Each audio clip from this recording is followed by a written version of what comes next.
Hi, this is Kendra from Pencil and Pigment, and today I'm going to be talking about my March drawing challenge. Now it's March 1st, but I've already started because I finished my February one a little bit earlier. So I am using, this is the Midori MD notebook. I have the clear plastic cover to protect it. It's kind of a paper board cover. So I'm rough, and especially with dry media, I get it everywhere. So to sort of keep it clean, I have the clear cover. Here's the label that comes with it. Here's the inside. Here's the blank pages. It's very, very ivory. The clear cover has a pen loop, and I guess you could use this as a pocket if you wanted. There's a dot grid, there's other grids, I think there's lined. There's a bunch in this series. I typically purchase these from jetpens.com, but Amazon also sells these. I have this in an A4, which I use for pencil sketching and problem solving. I really like this paper. I've filled one of these before, and I sort of collaged and added ink elements. I will link that sketchbook tour in the description box.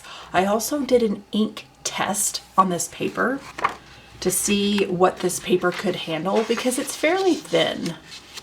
So if you would like to know which inks perform and how many strokes you can kind of go over without bleeding and ghosting, I will link that video in the description box below because not everybody's going to use this with the same mediums. So there is a bookmark.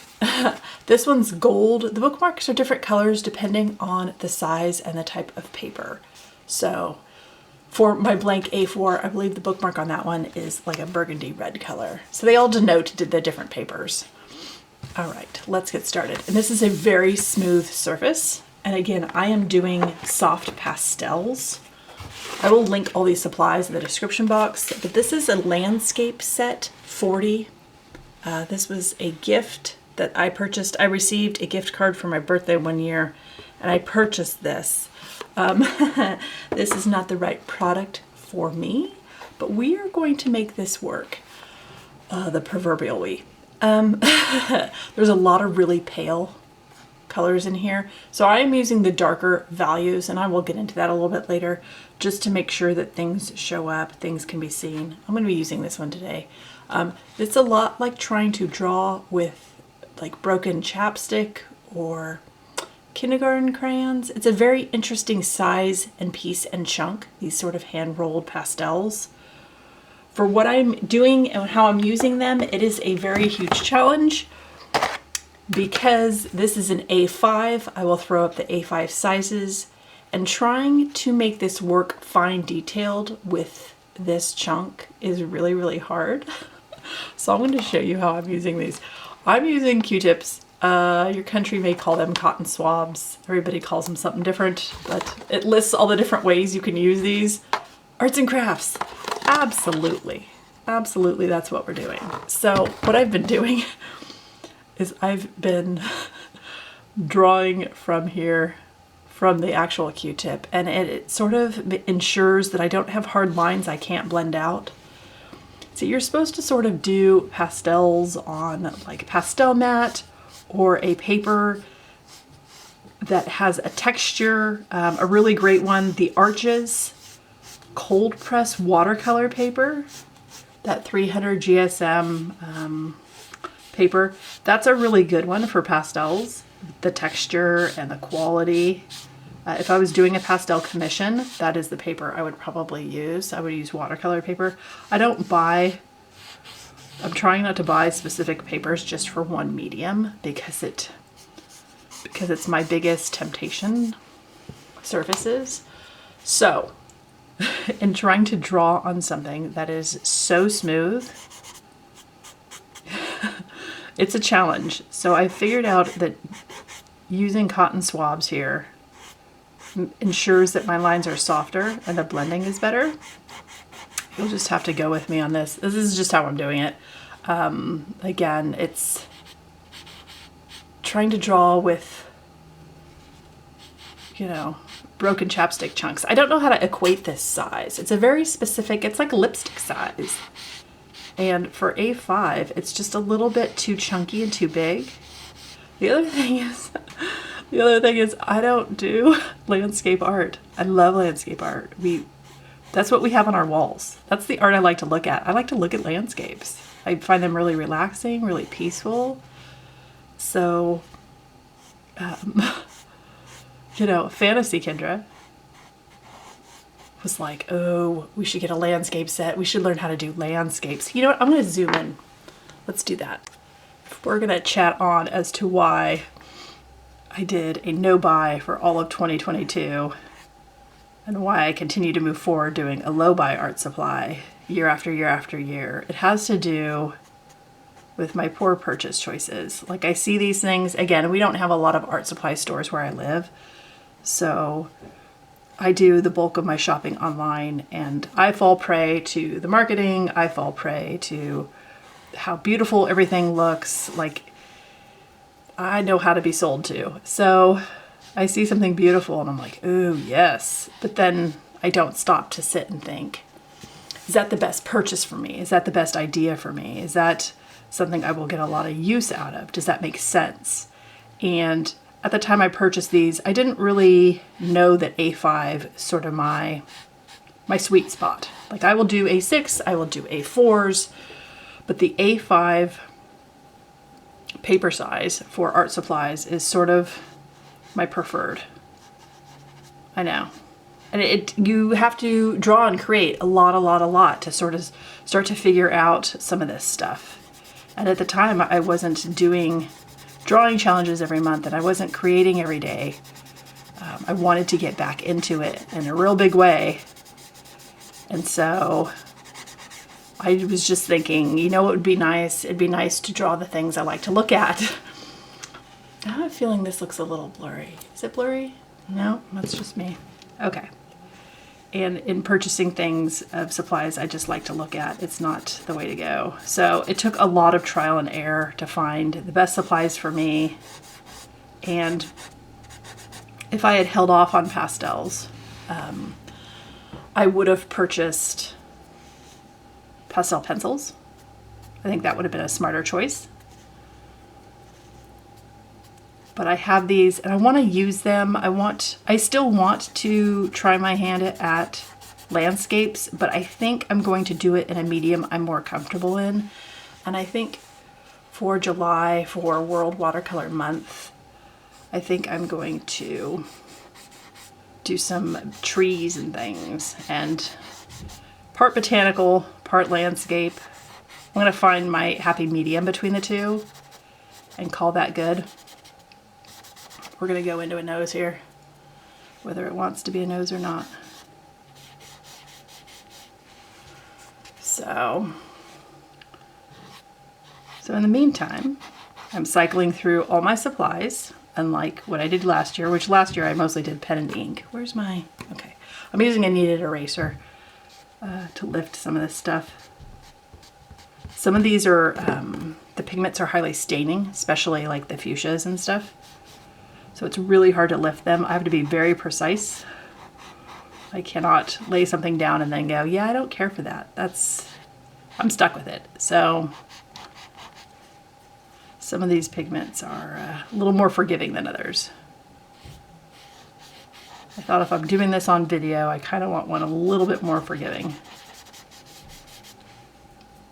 So it gives it this really soft effect, blending out with cotton swabs, but I also get a finer detail than I would just sort of putting this straight to the paper. Yeah, that's where I'm at, roughly, is me trying to do all this. Yeah. So talking about value, I think there's the financial value. I think these retail for about $100 US. So they're not like the most budget product in the world, but when I talk about value, I mean the value range of light to dark. So I am using the darkest values I have within this set. And like the darkest value one is a blue. It's not even, which is fine. It's this blue right here, but these are really staining, these pinks. So I've tried using some of the middle ones. I tried the orange. If you want to look, it's up on my Instagram if you want to see like what some of those lighter ones look like. They're really hard to see. They're hard to photograph. Like I'm doing the best I can to sort of cycle through the colors, but a lot of these colors I won't end up using for this challenge just because you won't be able to see them. And I kind of need you to see them because I have to see them. I need to see them. So the face is slowly coming together. And these portraits are taking me anywhere from an hour, so 60 minutes, to about 90 minutes. And that's all right.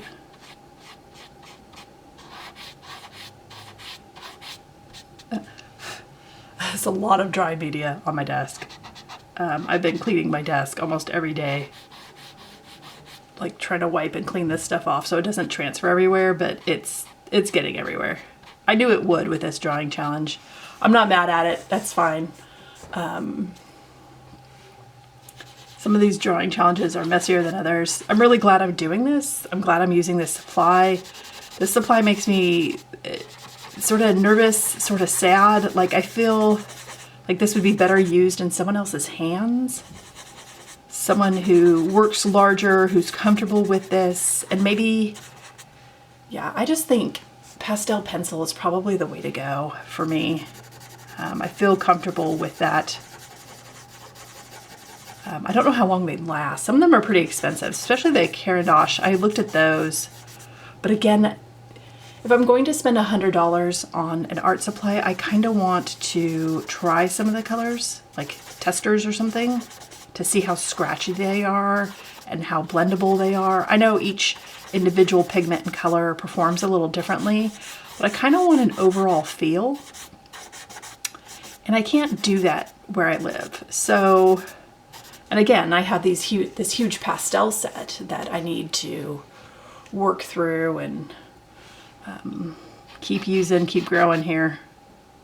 I'm just like dipping in here. So I'm hardly using any of the pastel, which these are gonna last me a while. And the other thing I've been toying with is if I do a background, because some of these have a little bit more sort of white space. And so I'm thinking about adding like an ink abstract background. I have the Complete Pattern Directory. It's a book I purchased, and I'm thinking about adding that, some elements from there in the background of some of these. It's like, how tired do you want your model to look? Gosh, this looks so blurry to me. Hold on. I'm not sure that was any better. I mean, like they're coming out kind of soft anyway. Okay. All right. Anyway. So, yeah. If you're curious, if you have a set of pastels or paints or some other products and you're trying to figure out the value range of those, the easiest thing to do is to take a picture with your phone and turn on one of the black and white filters for your phone. And with that filter, you'll be able to see the dark versus the light. Like looking at my set in color versus looking at my set in black and white, you can really see the value range. I'll throw up pictures of everything I'm trying to talk about here.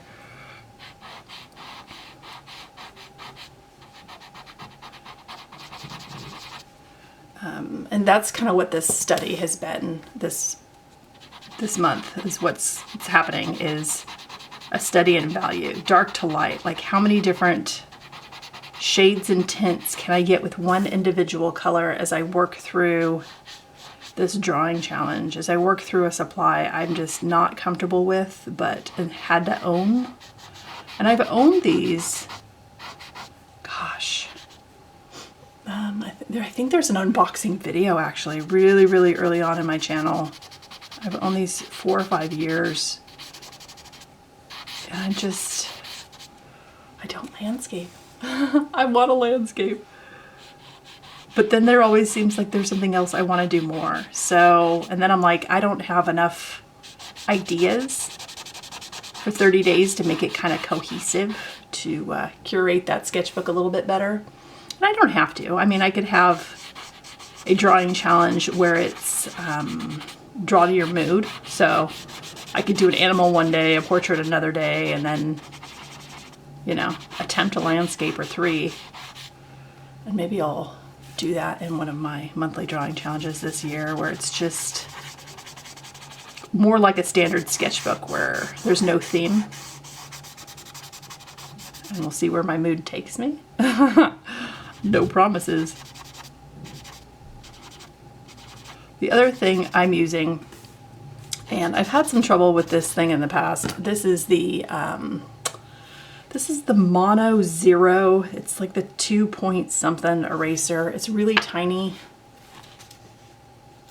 Here's the eraser bit, the white part, and then the clear is what holds it in for sort of going back through and making sure I have proper highlights. And it adds to the illustration a little bit. I thought this one was broken for so long, and I found some more of these little strip erasers. I thought I had used them all, and we had an earthquake. Boy, when was that earthquake? A couple years ago. It was a 6-point something. We had a big earthquake, and my extra one of these guys, these are the extras, fell when the shelves fell. I hold all my supplies in like jars, like applesauce jars, pickle jars. I just recycle everything. So that's what holds all my supplies, and it fell and got squished between shelves that I thought were fine. And then I found them. So I was reorganizing my cabinets the other day, and I found some more of these erasers, and I was like, oh shoots.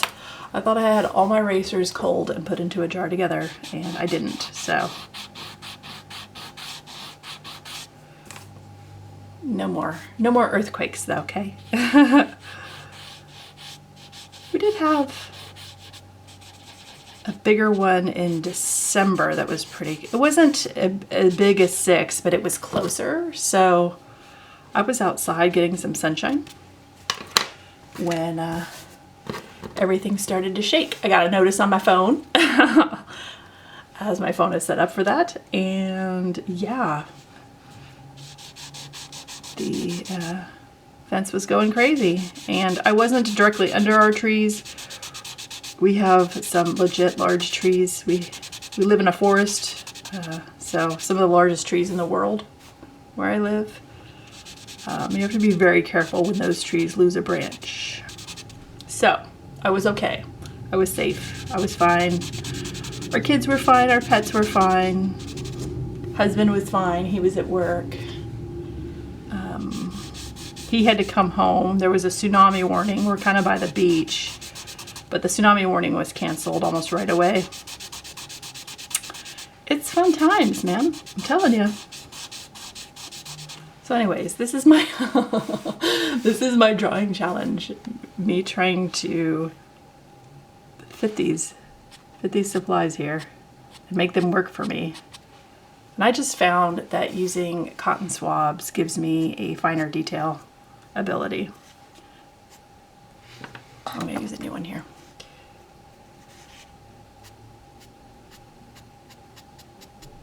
Yep. So I've been trying to make this work.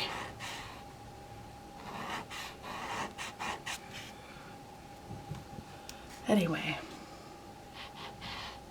It's a learning experience. It's all learning, it's all growth, it's all practice. There's no way I'm going to get better at this medium if I never do it. Like if I constantly just stare at them on my shelf and go, yeah, maybe next month. I've done that for too long, and it's just time to go through these guys and see what they're all about, you know? And some of these colors are a little scratchier. They all have little quirks. as I get to know the darker value ones. I don't know if I'm going to pastel a second time this year. I only have it written down that I'm going to do it once. Just because I want to watercolor pencil, and I have Neocolor 2s, and I haven't charcoaled this year at all. I have some mediums I haven't used at all this year, so I want to make sure that I do that. That I mind my P's and Q's and give everybody the attention they're due here. I have some Conte of Paris pencils. Those are super scratchy, so I'm not sure. I may use those in like a mixed media thing. I have a lot of browns of those. They're very beautiful, but they are really scratchy. And so I don't reach for the Conte of Paris pencils very much because it's just not, it's not a pleasure. I need to figure out hair here and face. So we're gonna blend into the darkest value I can get. But you can kind of see a face popping up. You can kind of see this process. Again, I don't have a lot of the special tools. I think there are like blenders, especially like if you're using pan pastels. I'll throw up a picture of those. Those kind of look like, they remind me of like makeup blush sets or something. But people use different types of sponges for those to blend those out. I'm just using what I have. So welcome to the low-buy. This is a lot of what it looks like. This is a lot of how it comes to be, is just using what you have and trying to make it work for you, for an interest that holds your attention, that inspires you. I love doing portraits. I love doing faces. I love staring at people. I'm so sorry. I love staring at people. So if you see me in public and I'm staring at you, it's because you're beautiful and I want to draw you. It's nothing more than that, I promise. People are so stunning and they have no idea. I'm not drawing anybody I know. I'm a private person. My family's private. My children are under the age of 18, so they cannot consent. I would never put them in a video anyway with their face. So yeah, I'm doing models and finding inspiration from Pinterest. And I'm just doing what holds my attention. I try to tend to do more model pictures just because models consent to having their photo taken. They consent to having their face thrown up everywhere. I like to think they don't mind that I'm drawing them. I don't know. It's not like I can ask them. Do you know what I'm saying? Like, when it comes to drawing a person's face, I try to think about the types of people that wouldn't mind me doing that, well or poorly, and I like to think that models may not mind so much. So if everybody looks model ready in every single thing I do, it's because they are legit models.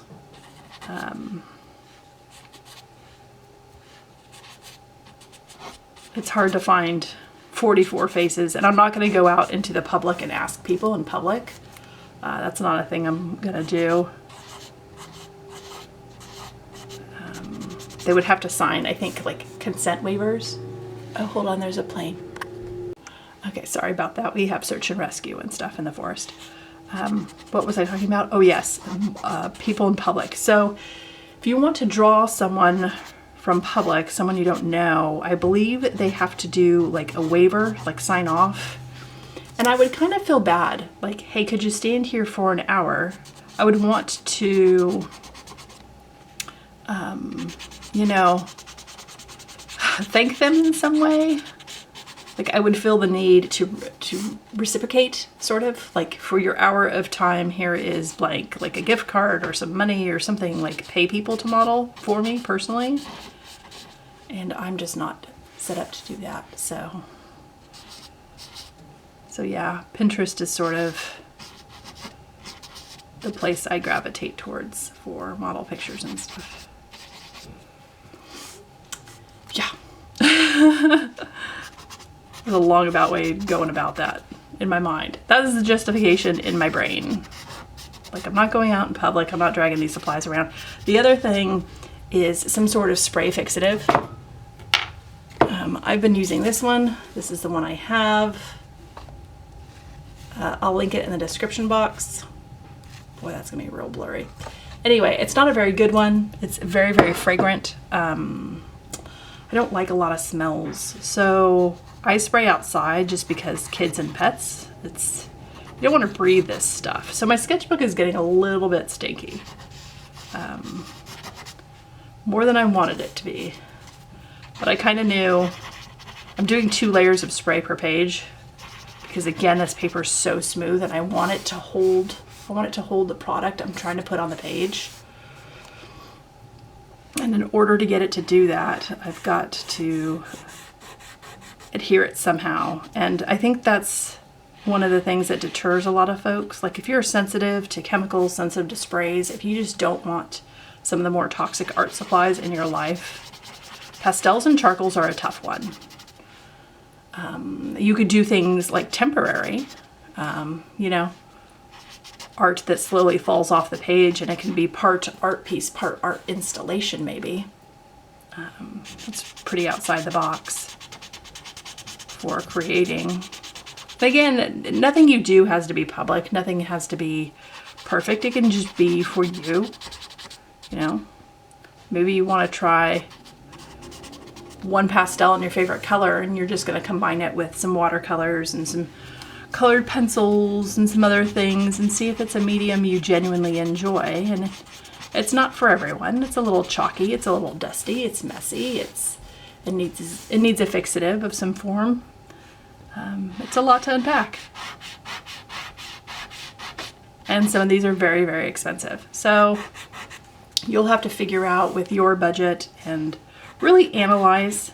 If you're just starting out, you may not know what size you prefer to create in. You may not know what paper you really enjoy purchasing. You may not know if you prefer landscape products and you don't do landscapes. I want to say do better than I have done, but it just takes years of sort of like figuring yourself out, and then you get to a point where you've figured out all the things and then your interests start to change anyway. Like, well, I've done this for years. I want to move on to something else. And so even when you figure it out, sometimes things still get tweaked and evolve. I apologize for all the loud cars. I'm so sorry. It's Saturday afternoon. My battery died, so I had to wait to charge it. I try to do these in the morning, so I have time to edit and upload and all the things. But it is afternoon. My batteries just aren't holding a charge anymore. So, oh my goodness, I apologize. It's so loud. I know it's so distracting. Trying to listen to someone's video and then the background noise is just too much. Like, I get it. So here is my start. Here is some hair. We see some shadow. We see some highlight. I'm cotton swabbing. I'm making my landscape set work. I'm just plugging along. I'm doing 2 a day, so I'm trying to do like 3 hours of creating a day. I hope you enjoyed this video. I hope it inspired you. I will link things I've talked about and things I've mentioned in the description box. I hope your week is absolutely wonderful, and I will talk to you later. Bye.